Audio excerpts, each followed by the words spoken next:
Hola querida familia, de nuevo estamos aquí iniciando una nueva serie. La serie que hoy comienza se va a llamar o se llama Textos en contextos sin pretextos. Vamos a ver una serie de porciones de la palabra del Señor que por lo general se han tomado fuera de sus contextos literal, geográfico, cultural e histórico, y vamos a hacerlo sin pretexto alguno, a presentarlo tal como está escrito. Hoy quiero comenzar con un pasaje que por muchos años lo había visto de otra forma, como el proceso de disciplina dentro de la iglesia. La idea que vamos a tener no solo hoy, sino en todos los siguientes momentos de meditación de la palabra, es aprender a leer la Biblia, porque de hecho no nos ha hecho falta griego ni hebreo en la iglesia, sino leer con detenimiento. Cuando uno utiliza una perícopa completa, es decir, un texto completo que tiene sentido, y sin darnos cuenta o sin prestarle mayor atención a algo que creo que, aunque se ha hecho con una buena intención, le ha hecho mucho daño a la lectura, y es los subtítulos en los que se dividen los capítulos, porque cortan la idea y no necesariamente tiene en cuenta el contexto literario del texto. Hoy vamos a tratar la porción de Mateo capítulo 18. De hecho, vamos a estudiarla brevemente hoy, y principalmente los versículos 15 al 18. Me permiten leerlo. Por tanto, si tu hermano peca contra ti, ve y repréndelo estando tú y él solos.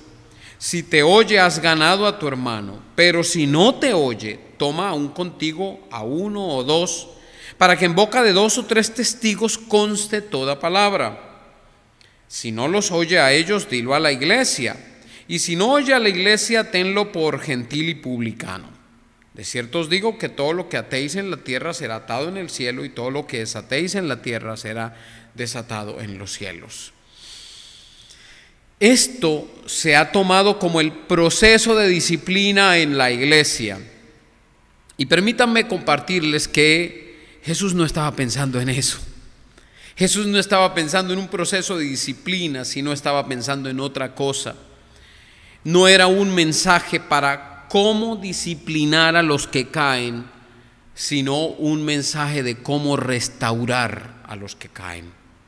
Alguien preguntó: ¿cuáles son los jinetes o los jockeys más grandes? Pues irónicamente, los más grandes jinetes son los más pequeños. Es decir, un jinete debe medir entre 1,48 y 1,60 máximo de estatura, y debe pesar como máximo 60 kilos. Es decir, los mejores jinetes o jockeys son los más grandes jinetes, por lo general han sido los más pequeños.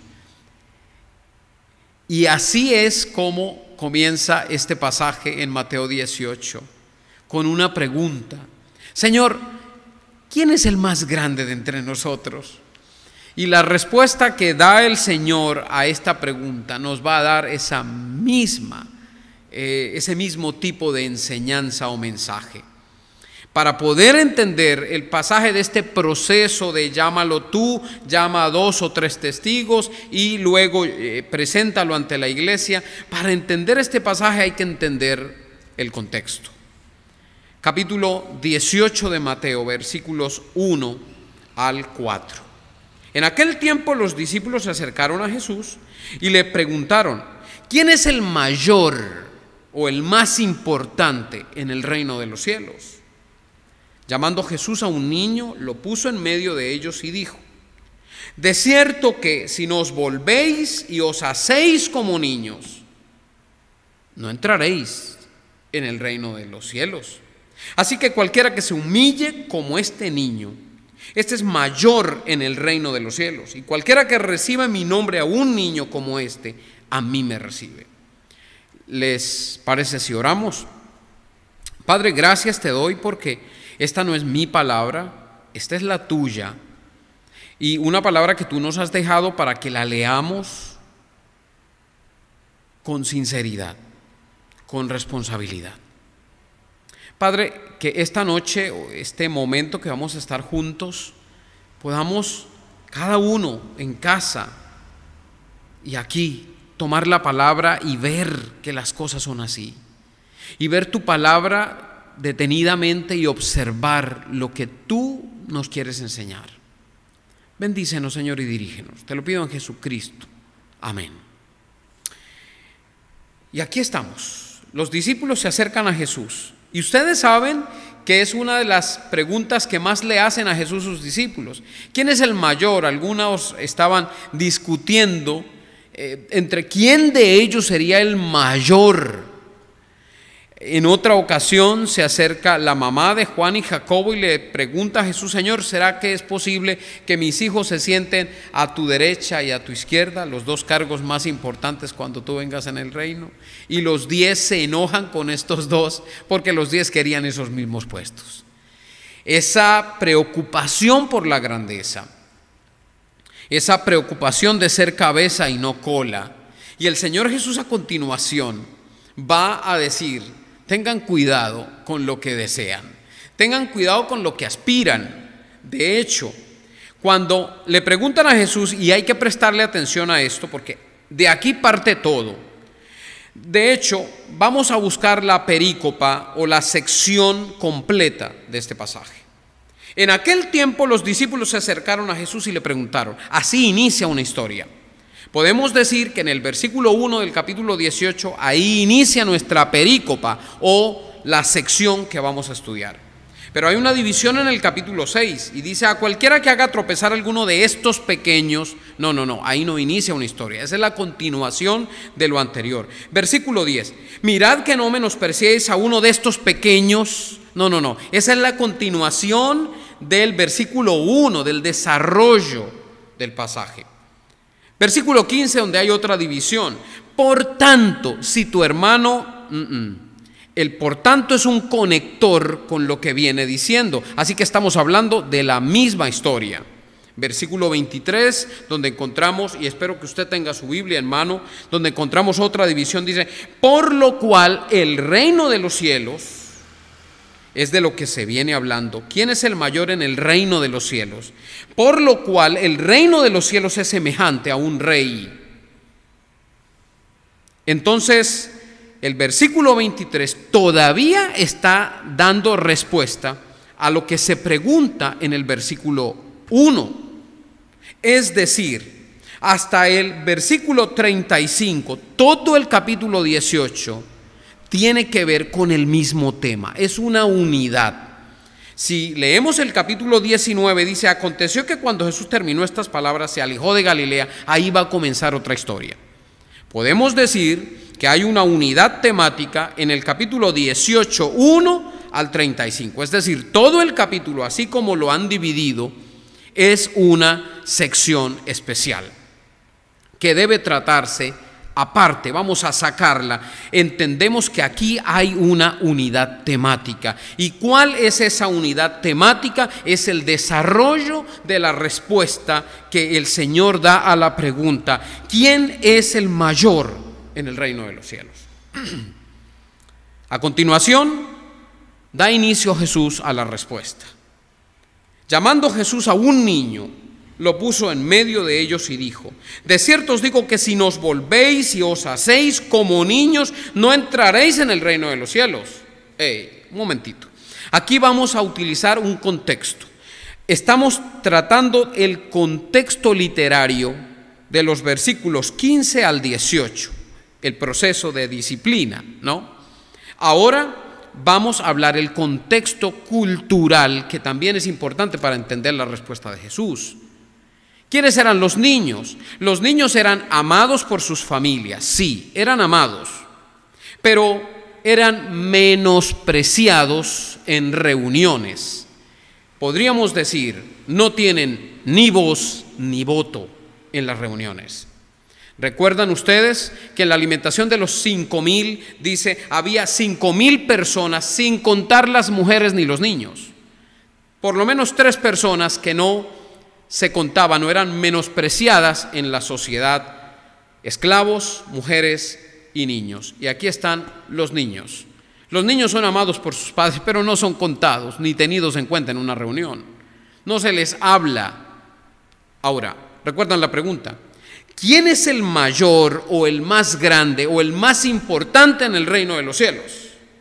La respuesta de Jesús comienza diciendo: si ustedes no llegan a ser esos sin importancia, esos que ni siquiera la gente tiene en cuenta, si ustedes no están dispuestos a ser esos rechazados, esos menospreciados en la sociedad, esos que la gente ni siquiera quiere tener en cuenta en una reunión, si no están dispuestos a hacer eso, ni siquiera entran. No sé si se dan cuenta de la pregunta: Señor, ¿quién es el más importante en el reino de los cielos? La respuesta de Jesús es: si no le prestan atención al asunto, es que ni siquiera ustedes van a entrar al reino de los cielos. No se trata de qué tan importantes son en este mundo. Es poner de cabeza el orden de la sociedad. El reino de los cielos no es semejante al reino de la tierra. El reino de los cielos es opuesto al reino de la tierra. El importante en el reino de los cielos es el que aquí carece de importancia. Y el Señor Jesús a continuación dice: de cierto os digo que si no os volvéis y no os hacéis como niños, no entraréis en el reino de los cielos. Así que cualquiera que se humille, y ahí está la palabra clave. No está diciendo el Señor de manera literal que tiene que convertirse en niños otra vez. Lo que está poniendo el Señor allí, en el contexto cultural de ellos, es un ejemplo de alguien menospreciado, de alguien que los demás ni siquiera tienen en cuenta. Si ustedes no se convierten en esa persona que ni siquiera es tenido en cuenta, si ustedes no aceptan que son esas personas que ni siquiera deberían tenerse en cuenta en una reunión, entonces ustedes no han entendido el Evangelio y ustedes no son aptos para entrar. Si estaban peleando de quién era el mayor, tenían que preguntarse: ¿van a entrar? Y cualquiera que reciba en mi nombre a un niño como este, a mí me recibe. Y escuchen bien, está siguiendo Jesús con el tema de los niños o los pequeños, pero va cambiando el tono del mensaje. Ya no está hablando del niño según la edad, sino está hablando de los pequeños como refiriéndose a menospreciados, a esos menospreciados, a esos que ni se tienen en cuenta en las reuniones, a esos que carecen de importancia para una invitación, a cualquiera que haga tropezar a uno de estos pequeños que creen en mí. Mejor le fuera que se colgara al cuello una piedra de molino de asno y que se hundiera en lo profundo del mar. Ay del mundo por los tropiezos. Es necesario que vengan tropiezos, pero ay de aquel hombre por quien viene el tropiezo. Por tanto, si tu mano o tu pie te es ocasión de caer, córtalo y échalo de ti. Mejor es entrar. ¿Ok? Ustedes no entrarán, versículo 3, en el reino. Es mejor entrar en la vida cojo manco que teniendo 2 manos o 2 pies ser arrojado en el fuego eterno. Y si tu ojo te es ocasión de caer, sácalo y échalo de ti. Mejor es entrar con un solo ojo en la vida que teniendo 2 ojos ser echado en el infierno de fuego. ¿Cuáles pequeños? ¿Está hablando de niños? No. Está hablando de personas indignas de ser llamadas, pero que creen en Jesús, que han entendido. Por eso dice que creen en mí. Esos son los pequeños. A ver, ¿quién es el más grande?, preguntan ellos. La respuesta de Jesús es: tienen que ser pequeños. Pregunta equivocada. Dejen de preguntarse quién es el mayor de entre ustedes, o el mejor, o el superior. Comiencen a preguntarse: ¿estamos viéndonos a nosotros como indignos, como menospreciados? Y la primera advertencia que da Jesús es: tengan cuidado, en lugar de estar pensando quién de ustedes es el mayor, tengan cuidado de que con esa actitud o con su forma de mirar y su forma de tratar al otro, no estén menospreciando a alguien que sí va a entrar, que sí ha sido llamado para entrar porque cree en Jesús. Es mejor que se corte la mano o el pie o se saque el ojo. El Señor no está hablando de manera literal. El Señor lo que está diciendo es: tengan cuidado que con su actitud usted esté juzgando a otro que cree que no debe entrar en el reino de los cielos, y es usted quien no va a entrar. Tenga cuidado que con sus actos, manos, pies, estén rechazando a alguien, estén menospreciando a alguien que según sus parámetros no va a entrar en el reino de los cielos, cuando es usted que no va a entrar, porque por su actitud se nota que no ha creído en Jesús. El que cree en Jesús, según este pasaje, entiende muy bien quién es frente a Dios y frente al otro. Versículo 10, el Señor sigue explicando eso. Él continúa desarrollando su idea a los discípulos. Mirad que no menospreciéis a ninguno de estos pequeños.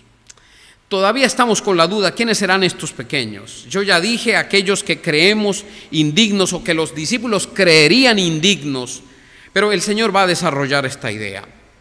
Porque os digo que sus ángeles en los cielos ven siempre el rostro de mi Padre que está en los cielos, porque el Hijo del Hombre ha venido para salvar a lo que se había perdido. Primera señal: los pequeños son esos que parecen perdidos, esos menospreciados socialmente o religiosamente menospreciados, que se han perdido.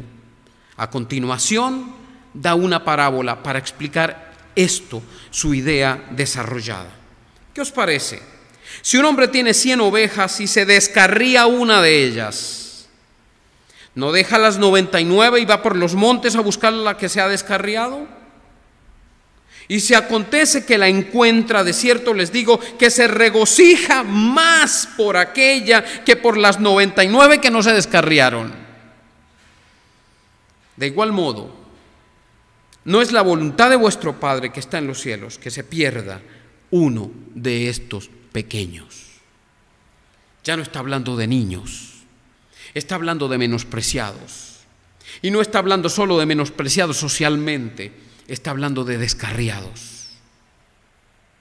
Y está dando una parábola, la parábola de las 100 ovejas. Señor, ¿quién es el más importante en el reino de los cielos? El más importante en el reino de los cielos es ese que se ha extraviado y que debe volver. Ese que debe volver sabiendo que se ha extraviado.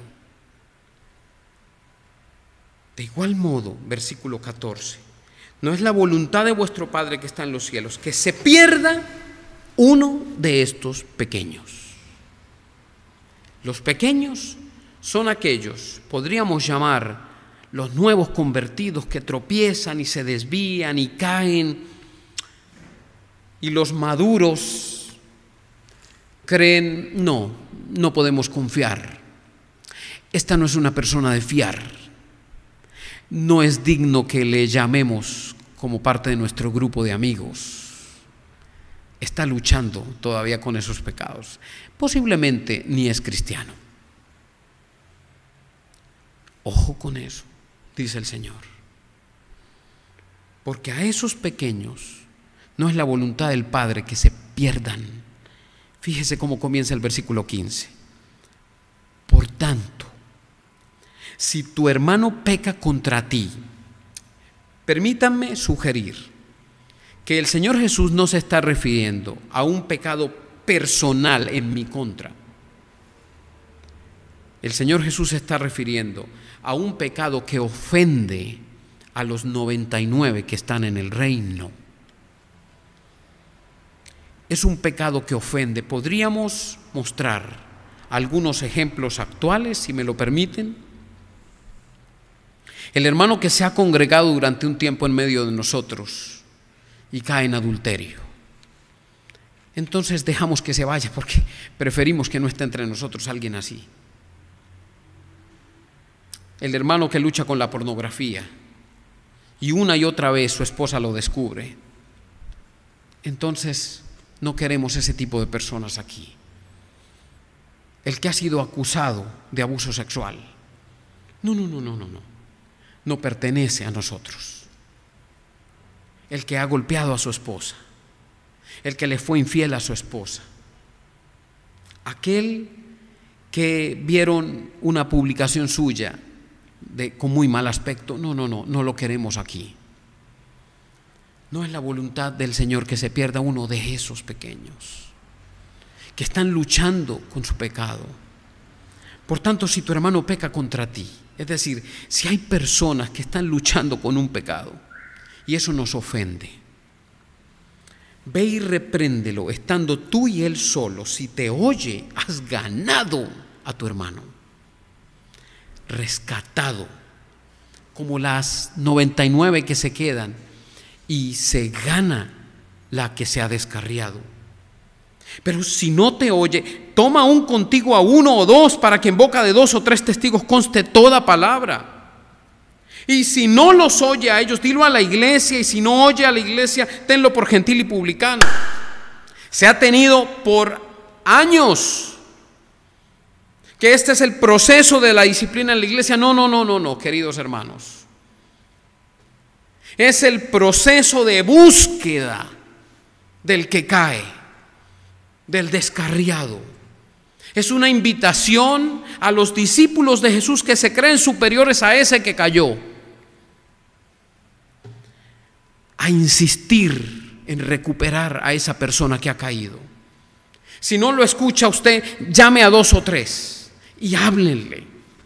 Y si no los escucha, llamen a toda la iglesia, si es necesario, a toda la asamblea, para que recuperen a ese hermano que ha caído. Y si no escucha a la congregación, bueno, ya, déjenlo ahí. Pero ¿qué hacemos muchas veces en la iglesia? Y lo digo con amor, queridos hermanos. Supongamos que vemos a Rodrigo. Me doy cuenta de que Rodrigo está saliendo con una mujer que no es su esposa. Y lo veo y le tomo fotos. Y llamo al hermano Juan y le digo: hermano Juan, tenemos una emergencia. Vi a Rodrigo saliendo con una mujer que no es su esposa. Ayúdeme a orar por él. Y llamamos a Rosita, y llamamos a Imelda, y llamamos a Josefa, y llamamos a todos los hermanos que podamos. Y comentamos. Y todo el grupo se da cuenta del pecado que ha cometido. Pero entonces vamos a restaurar como la Biblia nos enseña. Y lo llamo aparte, y si no, ya ustedes los tengo de testigos para que vengan, ustedes que vieron las fotos, para que vengan y tratemos de restaurarle y lo ponemos en disciplina. Y si después de esa disciplina no mejora, entonces lo presentamos ante la iglesia, lo lapidamos. Hermanos, esto no es lo que está hablando el Señor Jesús. Este no es el proceso. ¿Cuántas veces hemos hecho este proceso mal? ¿Qué es lo que está tratando de decir Jesús? Si tu hermano peca contra ti, ve y repréndelo estando tú y él solos.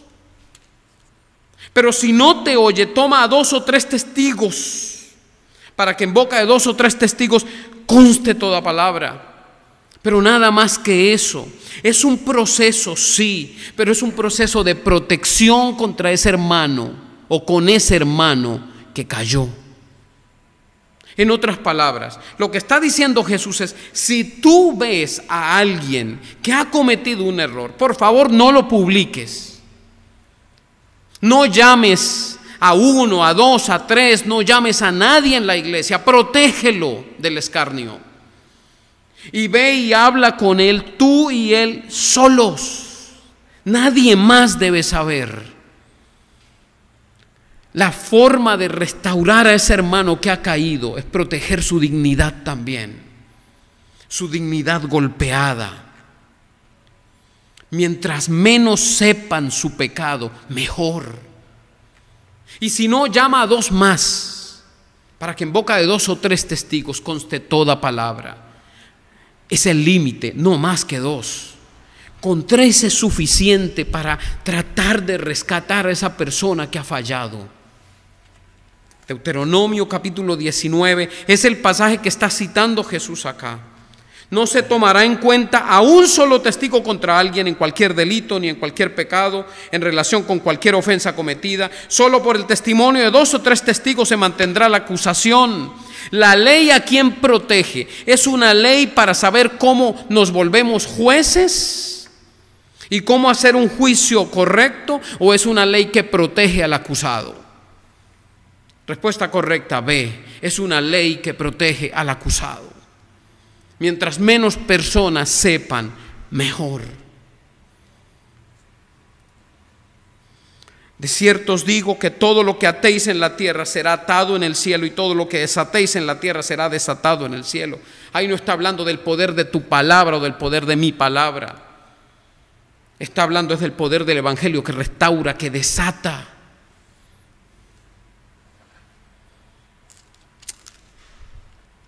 Otra vez os digo que si 2 de vosotros se ponen de acuerdo en la tierra acerca de cualquier cosa que pidan, les será hecho por mi Padre que está en los cielos, porque donde están 2 o 3 congregados en mi nombre, allí estoy en medio de ellos. Aquí no está hablando de en una congregación pequeña, ahí está el Señor en medio.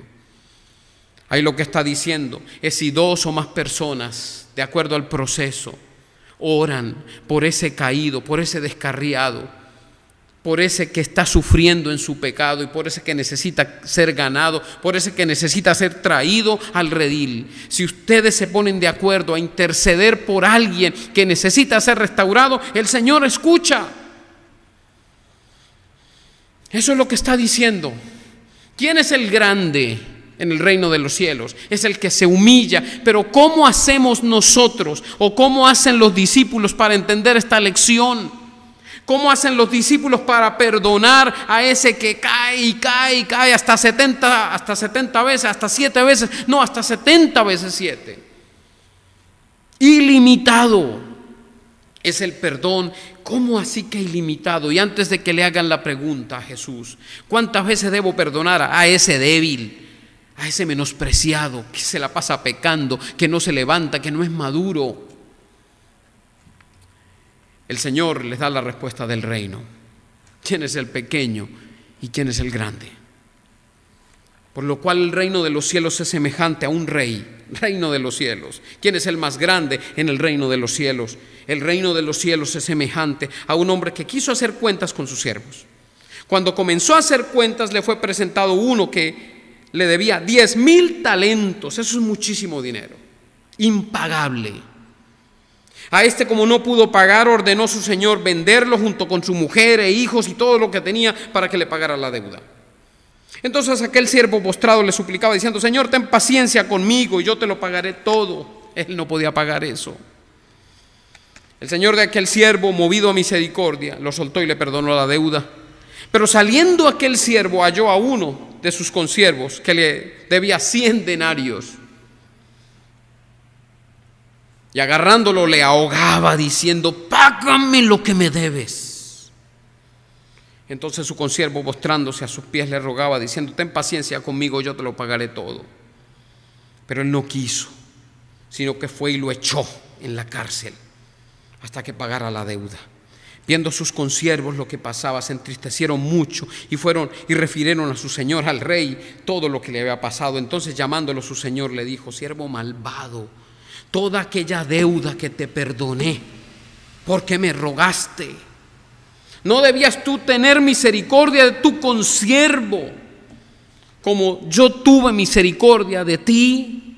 Entonces su señor enojado lo entregó a los verdugos hasta que pagara toda la deuda que debía. Así también mi Padre Celestial hará con vosotros. ¿Quiénes son vosotros? Los discípulos. Si no perdonáis de todo corazón cada uno a su hermano sus ofensas. ¿Quién es el más grande en el reino de los cielos? El más grande en el reino de los cielos es el Rey, el Padre Celestial.